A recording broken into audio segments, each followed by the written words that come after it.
I'm very excited about this. Everybody that's coming in. I am. I said it earlier. Uh, Lex came to us as a sponsor, so he is a sponsor of VFedCon. So you can thank him for that later at his V booth when he opens that up. He's been prepping for this session this morning. But we want to thank you, Lex, for being here, number one. And Lex is a globally recognized Paralympic track and field athlete for Team USA. And over his career, he's won 4 Paralympic medals, 4 world champion crowns, and even holds the world record in the long jump for totally blind athletes, ladies and gentlemen. So this is a great add-on to earlier today when we were talking about what we're all up against, right? And I'm hoping that when you listen to Lex, you leave here with a different perspective on how you see things. Because at the age of 8, and you're going to share on this, right, Lex? Yep. Lex was told by the doctors that you would never see again. Age of 8, ladies and gentlemen. And little did he know that the traumatic event would help him focus on his life and goals more clearly than a set of eyes. He's currently training for the upcoming Tokyo Paralympic Games. When are those going to happen, Lex? That is going to be August of next year. August of next year. And he's hoping to bring back yet another gold for the United States, right, my man? Gold medal. Gold medal. So as a speaker, now, being a Paralympic athlete is awesome, but you're also in the business of speaking. So, and you help audiences to see more than what's in front of their own eyes. Man, after all, it's the sight that determines our success. It's the seeing of a vision. So I'm going to let Lex go, but he sums up the words nicely in his mantra: no need for sight when you have a vision. And hopefully today you'll learn some things about yourself, about others, how you can treat others, and be more engaging and be more appreciative of the things. And then taking what's given you. It doesn't matter what it is. Taking what's given you and flipping that upside down and turning that into a success. So I am going to vacate my video right now, and I'm going to turn you over to Mr. Lex Gillette. And if we could all, I don't know why it's not working, but there's no applause, but I'm going to go ahead and applause. Here we are, Mr. Lex Gillette. Thank you, sir. 2015, October 27th. It's 10 a.m. and temperatures have already reached 100 degrees. I'm in Doha, Qatar at the World Championships for track and field. And I'm competing against the world's top 8 totally blind athletes in the long jump competition. This is my 4th attempt, and I'm in the lead by only a few centimeters. Each competitor gets 6 attempts in the event. Now, up until this point, I've competed in every single major international competition since 2004. And I've won a medal at every single major international competition since 2004. I'm the current world champion in the event. I'm the current world record holder in the event. And on this day, I'm going to break my record. And when I do that, the gold medal and world champion title will be mine. Now I'm at the start mark, awaiting the cue from my guide, Wesley. And I hear him say, "Are you ready?" I put my right foot back and I lean forward slightly. And he says, "Right there." Now, there's one word that Wesley says over and over and over, because by the sound of his voice is how I know which direction to run. And that one word is fly. Now, other guides have words that they use, but the word fly, that's all me. That's mine. That's ours. Nobody else says that. And Wesley claps his hands faster and faster and faster as he says this word, fly, fly, fly, fly, fly, fly, fly, fly, fly, fly, fly, fly, fly. Except for the roar of the crowd, that's all I hear. So I take off in his direction, counting every single stride along the way. 1, 2, 3, 4, 5, 6, 7, 8, 9, 10, 11, 12, 13, 14, 15, 16, jump! But something was different. On this day, when I jumped, I didn't land inside of the sand pit. I landed outside of it on the concrete. So what's going on, everybody? Really appreciate the opportunity to come hang with you today. This morning, early morning for me, closer to the afternoon for each of you. And it has been a phenomenal time thus far. So many different activities and so many different sessions for all of us to learn from. But in this particular session, over the next few minutes, I'm going to share a little bit of my story, but most importantly, I want to share with you some things that will help you become a champion and win the gold in the arena of life that matters the most to you. I want you to think about the ideas and thoughts that I'm going to put forward, and think about how they apply to you in your own personal and professional journeys. I want you to be able to look at life differently, to think differently, and ultimately, I want you to be inspired to do your best, but I want you to have some things that you can incorporate into your wheelhouse to be able to know how to be your best. I grew up in Raleigh, North Carolina, go Tar Heels. And as a kid in Raleigh, I was doing it all from playing video games to riding bicycles to playing outside with friends. I played rec league baseball, and I didn't swim competitively, but I knew how to swim, and I could do the cannonballs into the pool and all of those amazing things. There was one particular day that I had come home from school. I went through my normal routine. I remember sitting at the dinner table with my mom and just looking at her and looking at the picture of the Last Supper that we had in our dining room, and gazing into the china cabinet where my mom had all of her sparkling saucers and cups. I'm looking at all of these things, not realizing that it might be one of the last times I would be able to see those images. So after my mom and I eat dinner, I go into the bathroom to get ready for bed. And as I'm sitting in the bathtub, I started to notice that something was different. The things, they started to look blurred and faint. So I hop out of the tub and hop onto the bathroom counter, and immediately realize that something is wrong, because it was hard for me to see my reflection in the mirror.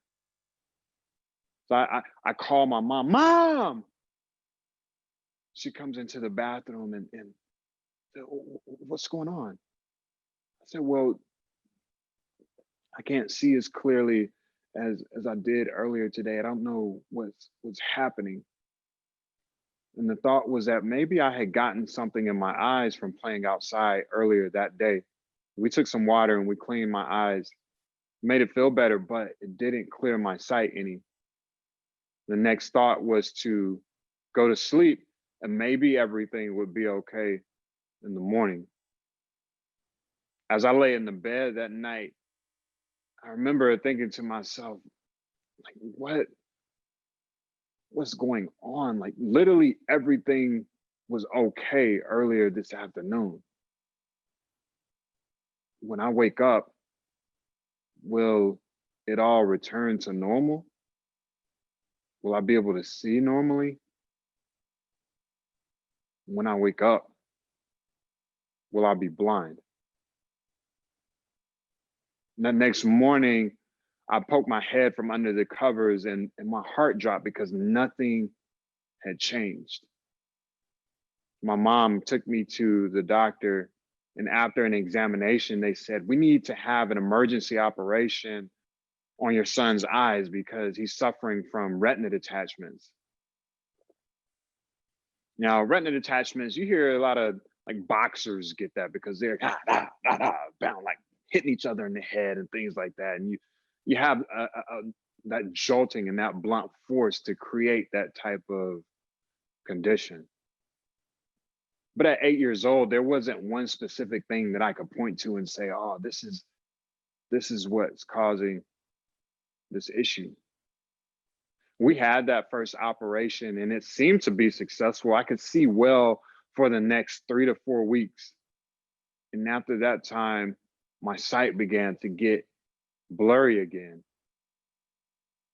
more than what it was the time before.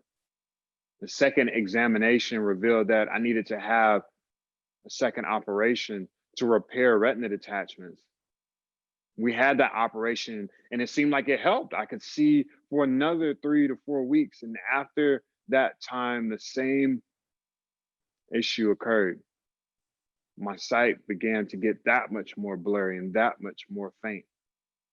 And the third examination led to a third eye operation to try to fix retina detachments.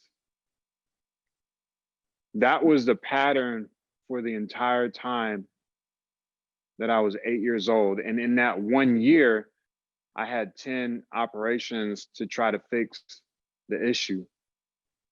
And they were ultimately unsuccessful.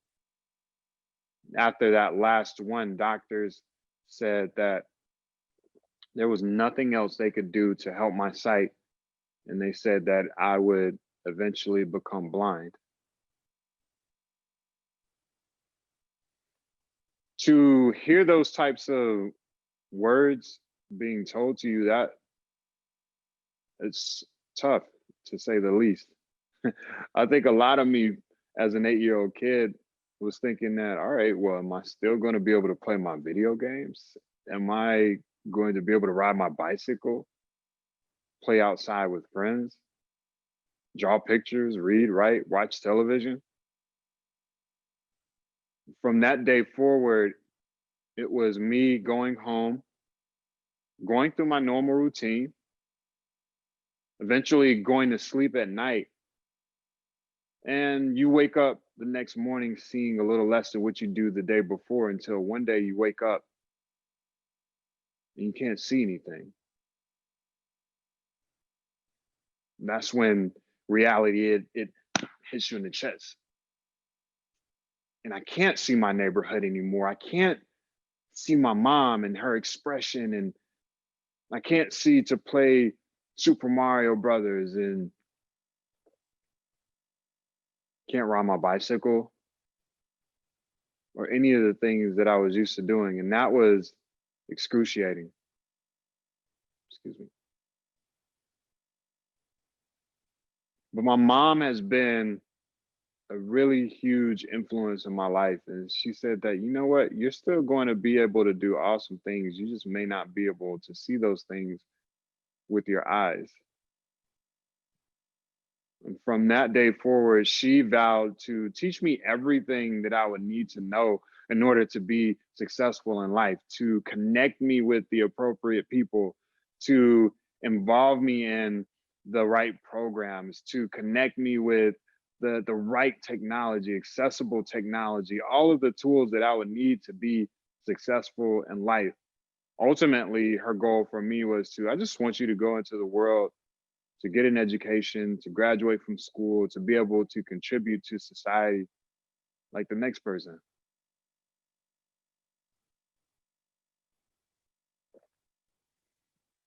From there, it was her challenging me to be my absolute best. And she found someone to teach me how to read Braille. That's how blind and visually impaired people read and write.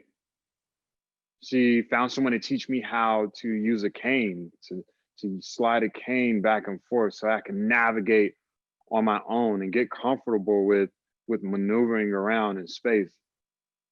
And she challenged my thinking and helped me to shift my mindset to me not feeling like I was a victim and more of me feeling like I was a victor.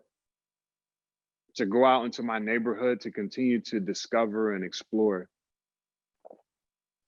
But the biggest thing that I learned from my experience with my mom is something that I feel like we all can learn from, and it's something that we all can use moving forward from today. And that is to, a lot of times we have to strip away what is in front of us to have a renewed vision, to be able to see things differently, to strip away complacency, to strip away our comfort zone so that we can be thrust into this new world, to be able to reimagine the possibilities and the potential. That's what my mom was doing for me, helping me to see that at the end of the day, yeah, you can't see anything with your eyes, but you have other elements about you that you can tap into to reach the same destination. We have one destination, but there's a path here, there's a path there, there's a path here, there's a path there, a path here. There's so many different paths to get to the same destination, and you don't have to follow down the same road that the next person does. But what you do have to do is step away from that view, that the view that the next person may have. You have to see things differently so that you can find a different direction to get to that destination. She always challenged my thinking, always pushed me to see more. And it eventually led me to high school, where I attended public school. My mom felt like that would be much more of a real world experience for me. She would always tell me that, look, you make up a small percentage of people in the world. You're one of such and such million of blind and visually impaired people in the world, but everyone else can see. And I want you to be in that type of environment. Not that there's anything wrong with going to a specialized school, but I want you to learn and participate, to interact alongside your sighted peers. As a result of going to a public school, I needed some additional resources and additional help. And I had a teacher of the visually impaired. Teacher of the visually impaired is someone who makes sure that you have all of the necessary resources, everything that you need from a technology standpoint, everything that you need from accessible books. So my teacher of the visually impaired, his name was Brian Whitmer, and he also ended up becoming my first track and field coach. So he was responsible for making sure I had all of my books in Braille. Unfortunately, I had to learn. He made sure that I had a computer with a screen reader installed on it so that the computer could read my emails. The computer could read the internet. It would read the things that I would type into the word processor so I could complete all of my assignments. All of that stuff was cool.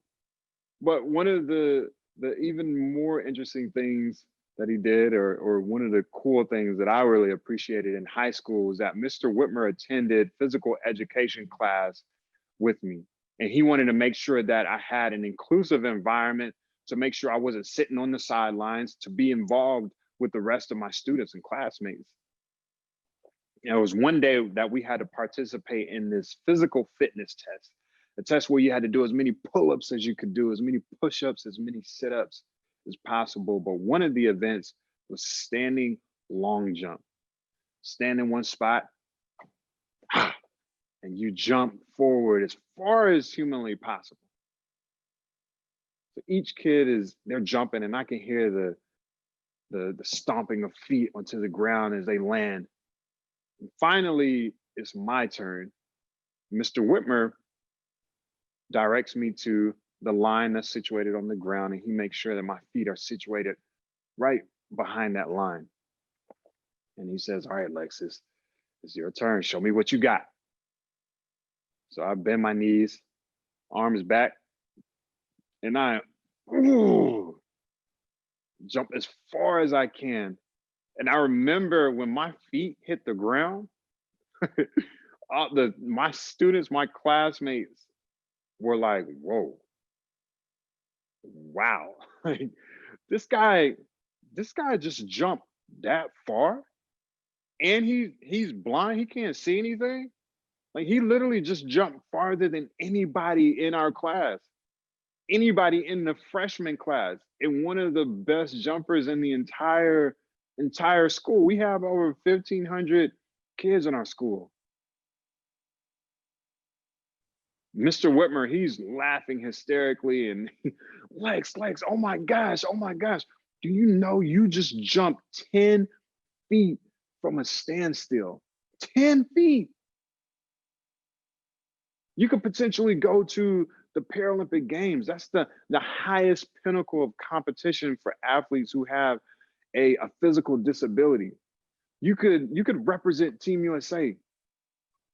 You could win medals. You could break records. You could stand on top of the podium. That sounds awesome. How are we gonna get there? And so he takes me down to the track one day, and he shows me everything about the long jump, the width of the runway. He shows me how long the runway is. He shows me that there's a takeoff board situated in the ground. This is where you have to take off from. And then there's a sand pit. He shows me how wide the sand pit is, how long the sand pit is, and lets me feel the sand itself. And I let it run between my fingers. And I always counted a blessing that I was able to see at one point in time, because I have a reference point as to what things look like. And when I engage in an environment to that degree, it makes me feel a lot more comfortable, and it makes me feel like my confidence is at an all-time high, because I can literally visualize what's going on in my head. It's like I can actually see what's happening. But the next thing was, all right, well, how in the world are we even how are we going to make this happen? I have to run and jump? And he says, yeah. He says, you remember that I'm blind, right? He said, yeah, I got that. Definitely noted. But what we're going to do is I'm going to stand at the takeoff point where you need to run and jump from. I'm going to clap and yell, straight, straight, straight, straight. And I want you to run as fast as possible, as straight as possible, to the sound of my voice. And at the precise moment, at the right stride, I want you to jump and land in the sand. In all honesty, I thought this guy was insane. Like, you have to have fallen off your rocker if you think I'm going to run full speed, no eyesight, and commit to jumping into the abyss, basically. Absolutely not. There's so much that can go wrong right now. I could trip over something. I could hurt my ankle. I could sprain an ankle. I could run into something. There's so many different things that can go wrong. Coach Whitmer says, you know what? You're right. But there's also so much that can go right. I thought about that a lot. And when you think about what he was asking me to do, a lot of it revolves around trust and being able to trust others, also being able to trust yourself, to be able to get out there and to give it a shot, to give it a chance. And at that point, I really wasn't in a space where I could trust myself. And I think a lot of times we feel that same type of pressure. We have the circumstances and different tasks and challenges that pop up in our lives. And at that point is when you have to ask yourself, well, if I don't give it a shot, if I don't try it out, what potential success am I just totally throwing out of the window? What sort of opportunities am I eliminating from my life just by not giving myself an opportunity? And I didn't want to live 5, 10, 15 years down the road and think back to this moment in time and say, oh man, I wonder what life would have been like had I just ran down that runway and jumped. Would I have been able to go to the games and win medals, break records, travel the world? There was no way I could continue moving on and having that live on my mind.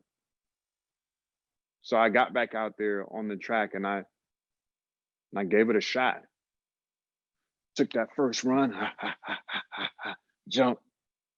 I don't even know if that first jump was, I don't even know if that was classified as a jump. It was more like a baby hop. And it was tough. It really was. But Mr. Whitmer believed in me so much that I began to believe in myself. And he saw something so vivid and something so illustrious that eventually I began to see that as well. So I want you to think about this question. Now, who is it in your life, maybe personally, professionally, who is it that you can trust completely, 100%, to be able to achieve the impossible? There's somebody in your life that you can trust completely to achieve the impossible. And better yet, who is it that you can help? How can you help someone to be able to reframe their own vision so that they can look through a lens of there's so much that can go right? How can you be a Coach Whitmer to someone else?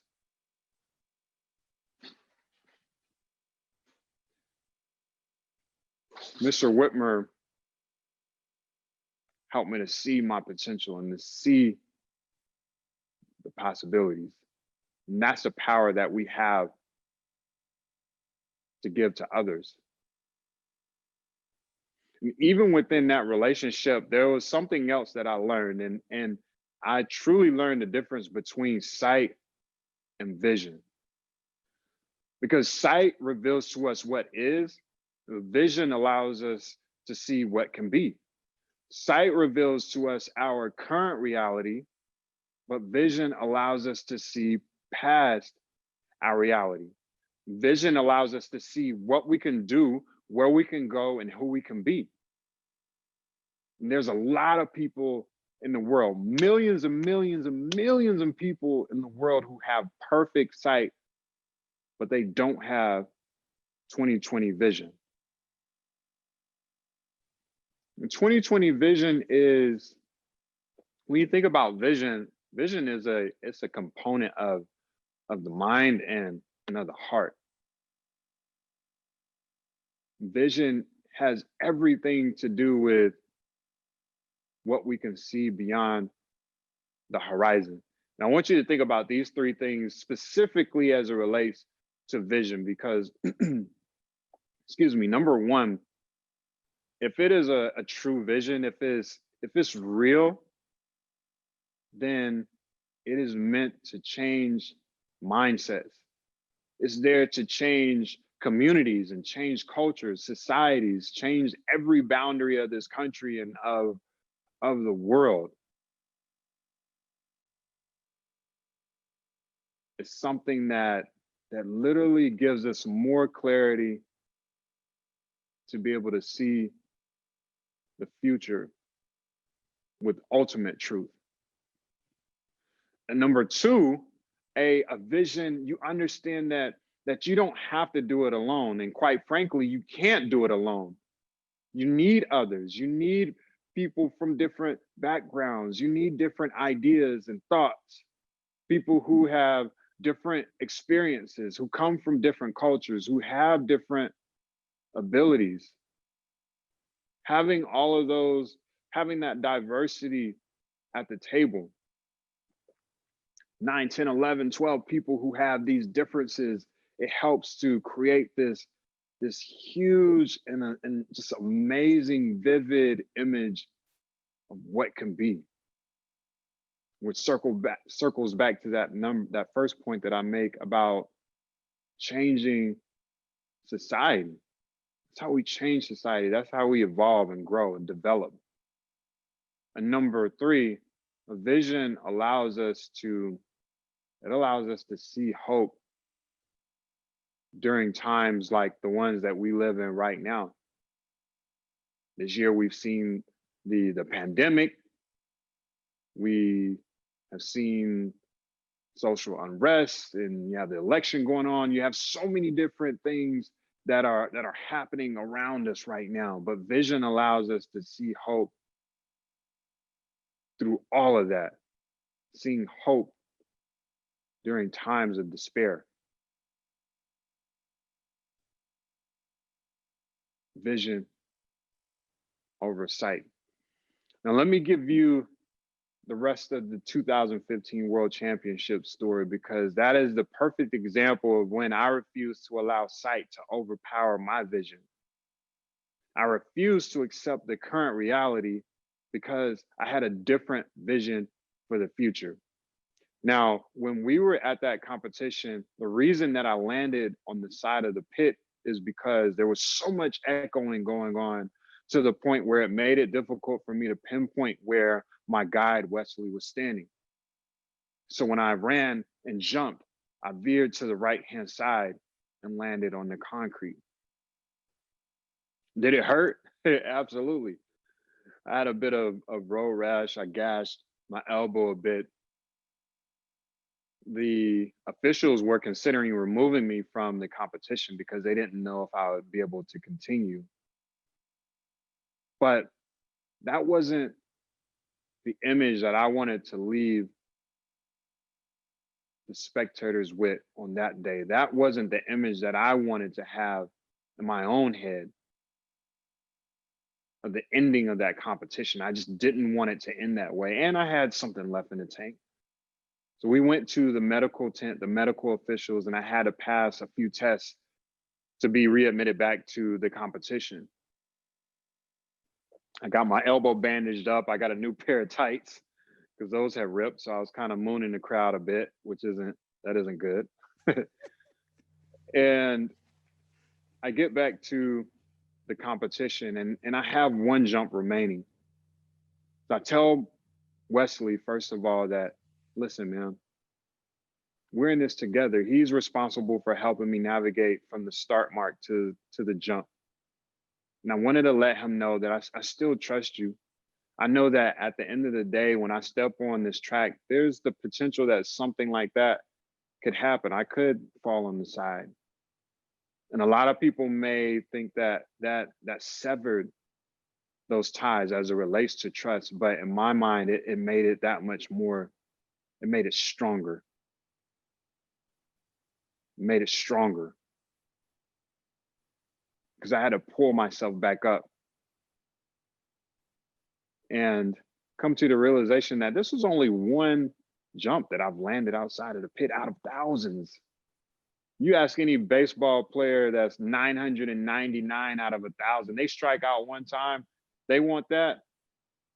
Would they want that? Absolutely. Bat 999? Heck yeah, I'm taking that every single day of the week.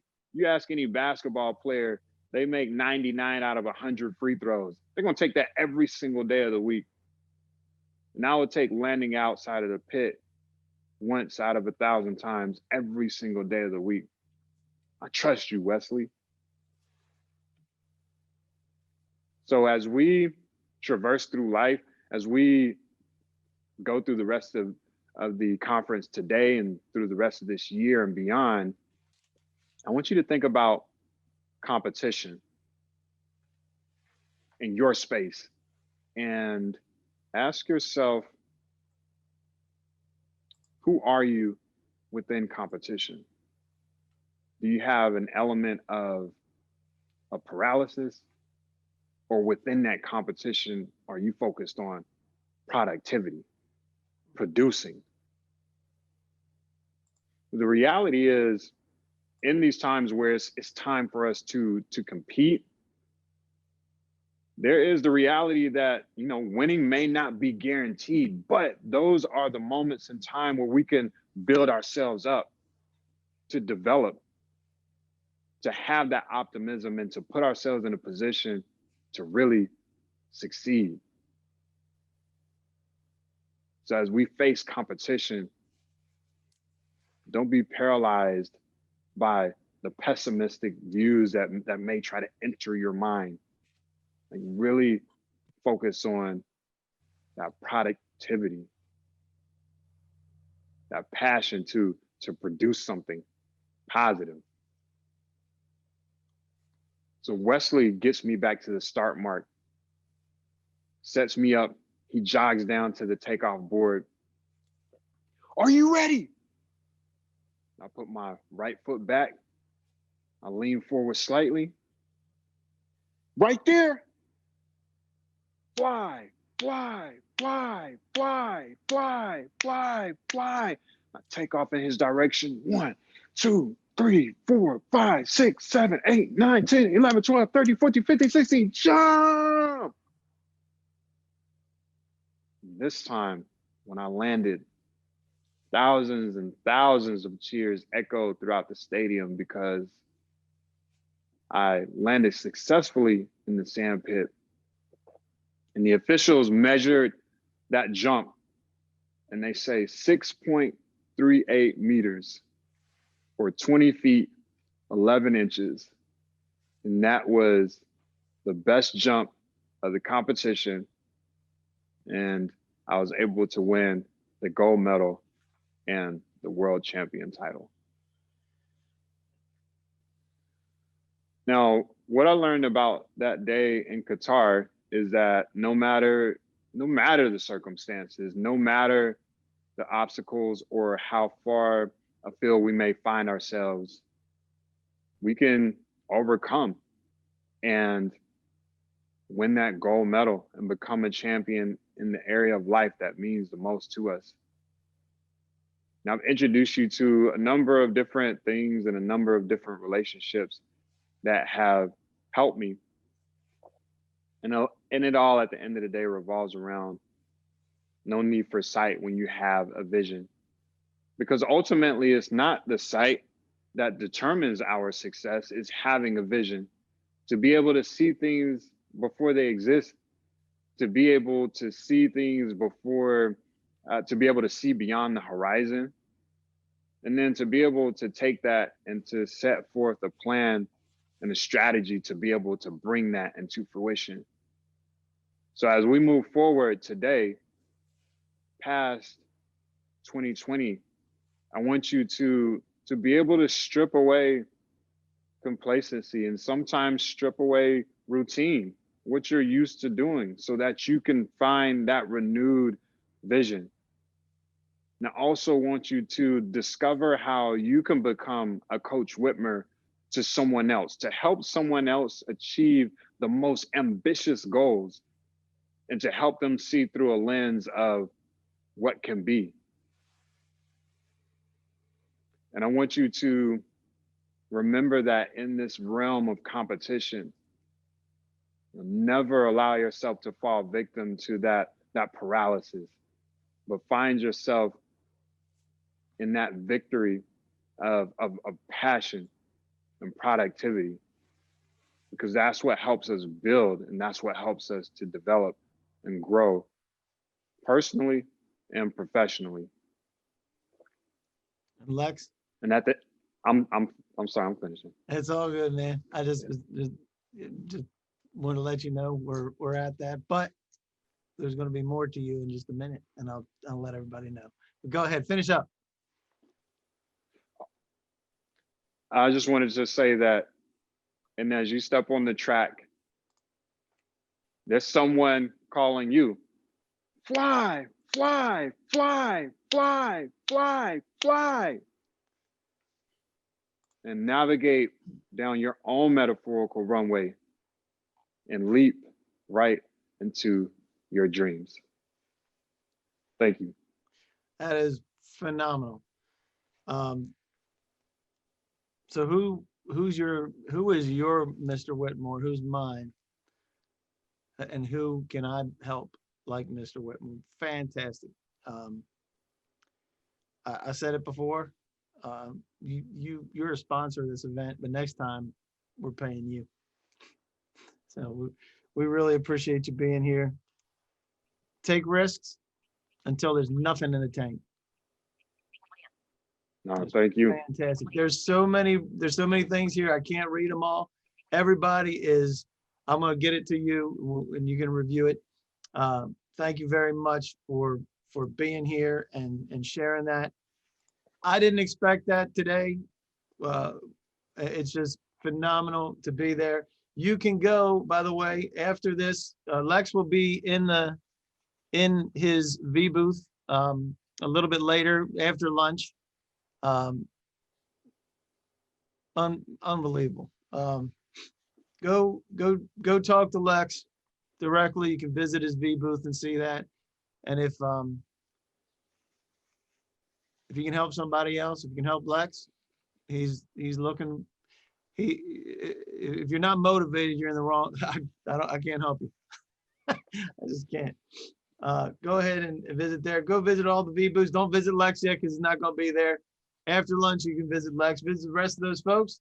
Find out who their favorite actor is. That's the deal with that. And we will see you in the main session in just a few minutes for lunch with Daryl Green. And we're gonna make sure we get you connected with Daryl. I already talked about that. We're gonna get you there. All right, brother.